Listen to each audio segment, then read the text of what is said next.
Hello everyone, welcome to the channel. इस video में हम देखेंगे NCERT question answers. Most probably जो एग्ज़ाम पॉइंट ऑफ व्यू से इंपॉर्टेंट क्वेश्चंस हैं। Class 9 civics chapter 2, what is democracy and why is democracy. Last video में हमने discuss किया था डिटेल एक्सप्लेनेशन इस चैप्टर की। आज हम कुछ इंपॉर्टेंट क्वेश्चन करने जा रहे हैं जो एग्ज़ाम में ज़्यादातर पूछे जाते हैं। ये कुछ स्पेसिफिक क्वेश्चंस हैं। जैसे सबसे पहला क्वेश्चन है, what do you mean by democracy, what are its features. ये लास्ट वीडियो में भी हमने किया था, वही क्वेश्चन वहीं से उठा के हमने यहाँ पे पेस्ट किया हुआ है। वो सेम उसी तरीके से लिखना है। नेक्स्ट क्वेश्चन जो पूछा जा सकता है, argument in favour of advantages merits of democracy. ये क्वेश्चन पूछा जा सकता है जो लास्ट वीडियो में हमने किया था, मेरिट्स ऑफ डेमोक्रेसी, वही क्वेश्चन है। नेक्स्ट क्वेश्चन पूछा जा सकता है, argument against disadvantage demerits of democracy. And last, why representative democracy is necessary. क्यों रिप्रेजेंटेटिव डेमोक्रेसी ज़रूरी है। तो चलिए एक एक करके क्वेश्चन आंसर हम कर लेते हैं। सबसे पहला question, what is democracy. The word democracy is derived from the Greek word.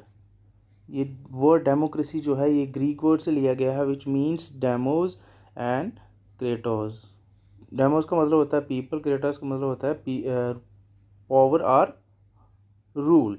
When combined together, जब हम इन दोनों को इकट्ठा कर देते हैं तो इसका मीनिंग बनता है power or rule of people. यानी कि डेमोक्रेसी क्या है, रूल ऑफ पीपल, लोगों का राज। नेक्स्ट क्वेश्चन, इसकी डेफिनेशन हमें देनी है। डेफिनेशन में हम ये लिख सकते हैं, democracy is a form of government in which the ruler are elected by the people. Democracy एक ऐसी फॉर्म है गवर्नमेंट की जिसमें रूलर जो है वो इलेक्ट किए जाते हैं लोगों के द्वारा। इसके साथ साथ आप एक और भी डेफिनेशन इसके साथ जोड़ सकते हो, जैसे कि इब्राहिम लिंकन ने एक डेफिनेशन दी है, बड़ी इंपॉर्टेंट डेफिनेशन है, वो आप यहाँ पे जोड़ सकते हो। Democracy is a government of the people, for the people and bye the people. तो ये वाली डेफिनेशन आप यहाँ पे जोड़ सकते हो, ये इब्राहिम लिंकन ने कही है। क्लियर। नेक्स्ट क्वेश्चन इसके साथ आता है, फीचर्स ऑफ डेमोक्रेसी। क्योंकि जब भी क्वेश्चन आपको एग्ज़ाम में आएगा तो मीनिंग के साथ साथ फीचर्स भी पूछे जाएंगे। डेमोक्रेसी के फीचर्स क्या हैं। और democratic government rules within the limits set by constitution laws and citizens right. Democratic government जो होती है उसका अपना दायरा होता है, उसकी अपनी लिमिट्स होती है, उसको ध्यान में रखते हुए ही वो काम करती है। वो जो दायरा होता है वो कॉन्स्टिट्यूशन लॉज होता है, और सिटीज़न के जो राइट हैं उसको भी ध्यान में रखते हुए एक डेमोक्रेटिक गवर्नमेंट काम करती है।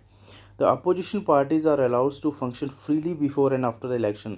अपोजिशन जो पार्टीज़ होती है वो अलाउड होती है कि वो फंक्शन कर सके freely before and after the election, election के पहले और इलेक्शन के बाद में भी। क्रिटिकली वो कंडेम करती है गवर्नमेंट को, उनकी पॉलिसीज़ को। The democratic government are based on fundamental principle. Democratic government जो होती है वो बुनियादी हमारे जो सिद्धांत होते हैं पॉलिटिकल इक्वलिटी के, उसके ऊपर बेस होती है। और वो सिद्धांत कौन कौन से होते हैं, ट्रस्ट, इक्वलिटी, क्योंकि डेमोक्रेटिक गवर्नमेंट को ट्रस्ट बना के रखना होता है लोगों का। इक्वलिटी, हर इंडिविजुअल्स को इक्वल नज़र से देखना होता है, हर इंडिविजुअल्स को फ्रीडम दी जानी चाहिए, कुछ होप होती है लोगों की। समाज में, सोसाइटी में पीस बना के रखनी होती है, समाज में जस्टिस होना बहुत ज़रूरी है, एंड रूल ऑफ लॉ होना बहुत ज़रूरी है, कानून का राज होना बहुत ज़रूरी है। लोगों के मान सम्मान, उनकी डिग्निटी का ध्यान रखना चाहिए, और पर्सनैलिटी का। नेक्स्ट उसके बाद क्वेश्चन आता है, argument in favour of democracy, यानी कि मेरिट्स और डीमेरिट्स। ये लास्ट वीडियो में भी हमने डिस्कस किया था, तो इस वीडियो में हम फिर से कर रहे हैं। ये क्वेश्चन आंसर स्पेसिफिकली ये क्वेश्चन आ सकते हैं। Merits oblique advantages of democracy. तो क्या फ़ायदे हैं डेमोक्रेसी के, क्या आर्गूमेंट हैं जो फेवर करते हैं डेमोक्रेसी को। In a democracy no one is permanent winner और लूज़र। डेमोक्रेसी में कोई भी परमानेंट विनर नहीं है, कोई भी परमानेंट लूज़र नहीं है। यानी कि जो लगातार जीत रहा है, ऐसा नहीं कि वही जीता जाए, वो हार भी सकता है, और जो हार रहा है वो जीत भी सकता है। Democratic government is a better government because it is accountable to the people. Democratic government जो होती है वो बेटर गवर्नमेंट होती है क्योंकि ये अकाउंटेबल होती है, क्योंकि इसको हिसाब किताब देना पड़ता है लोगों को।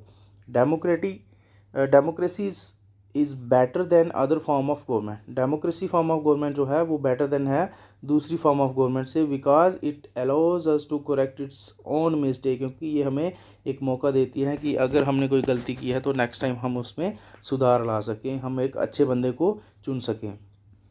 Democracy enhances the dignity of citizen. Democracy में ही सिटीज़न की जो डिग्निटी है, उसका जो मान सम्मान है, उसकी इन्हांसमेंट होती है, because it is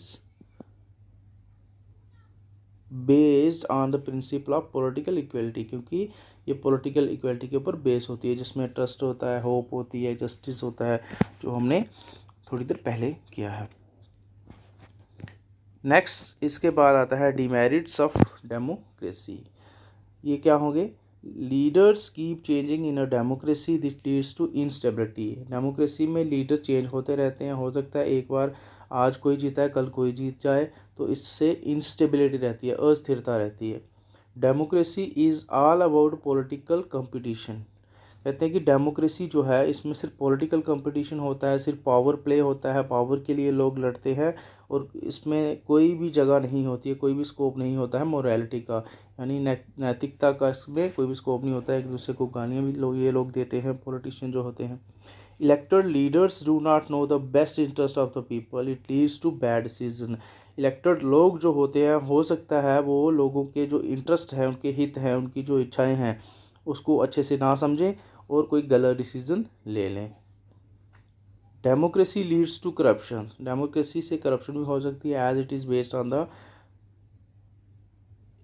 electoral competition, क्योंकि इलेक्टोरल कंपटीशन होता है इसमें लोग जो हो सकता है ऐसा हो कि जो लीडर्स होते हैं हमारे रिप्रेजेंटेटिव, किसी ख़ास बंदे को फ़ायदा देने के लिए करप्शन का भी सहारा ले सकते हैं, अब उनकी अप्रोच लड़ा के। तो ये सब था। अब सबसे लास्ट क्वेश्चन जो हमारा रहता है वो है why representative democracy is necessary. Representative democracy जो है वो नेसेसरी क्यों है? रिप्रेजेंटेटिव डेमोक्रेसी से मतलब है इनडायरेक्ट डेमोक्रेसी जो है, ये भी आप कह सकते हो।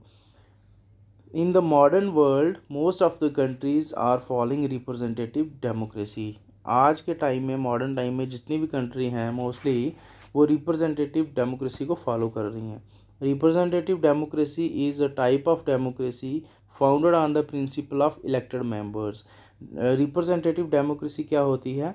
एक ऐसी डेमोक्रेसी होती है जो कहाँ से स्टार्ट होती है, किसके ऊपर बेस होती है? इलेक्टेड मेंबर्स, यानी कि जो मेंबर्स हम इलेक्ट करते हैं, जो रिप्रेजेंटेटिव हम इलेक्ट करते हैं, अपने बिहाफ पे हम आगे भेजते हैं पार्लियामेंट में, जैसे एमएलए एमपीज़ हो गए, तो उसके बेस पे होती है। Representative elected member representing a group of people, जो कि एक ग्रुप ऑफ पीपल को रिप्रेजेंट करते हैं। They act on behalf of the people. ये लोग जो होते हैं ये लोगों के बिहाफ पे काम करते हैं, लोगों की आवाज़ को, लोगों के जो हित होते हैं, इंटरेस्ट होते हैं, उनको पार्लियामेंट में रखते हैं। उनकी जो प्रॉब्लम कोई फेस कर रहा है लोग, ग्रुप ऑफ पीपल्स, उनकी आवाज़ को पार्लियामेंट में उठाते हैं। They are so sensitive to cater the need. बड़े सेंसिटिव होते हैं ये लोग लोगों की ज़रूरतों को पूरा करने के लिए, एंड उनके ओपिनियन को, उनकी सोच को पार्लियामेंट में आगे उठाने के लिए।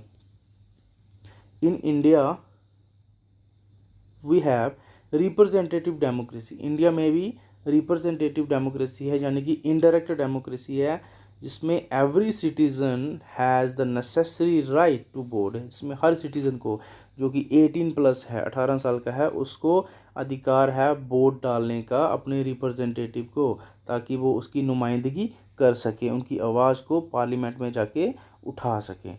तो ये थे आज के इम्पोर्टेंट क्वेश्चन आंसर्स, इस चैप्टर के एनसीईआरटी क्वेश्चन आंसर्स। होप कि वीडियो अच्छा लगा होगा। अगर आपने लास्ट वाला वीडियो इसका नहीं देखा है, उसका लिंक डिस्क्रिप्शन बॉक्स में है, वहाँ पे जाके वीडियो देख लें, तभी आपको ये क्वेश्चन आंसर की अच्छे से समझ आएगी। तब तक के लिए goodbye, take care and have a nice day.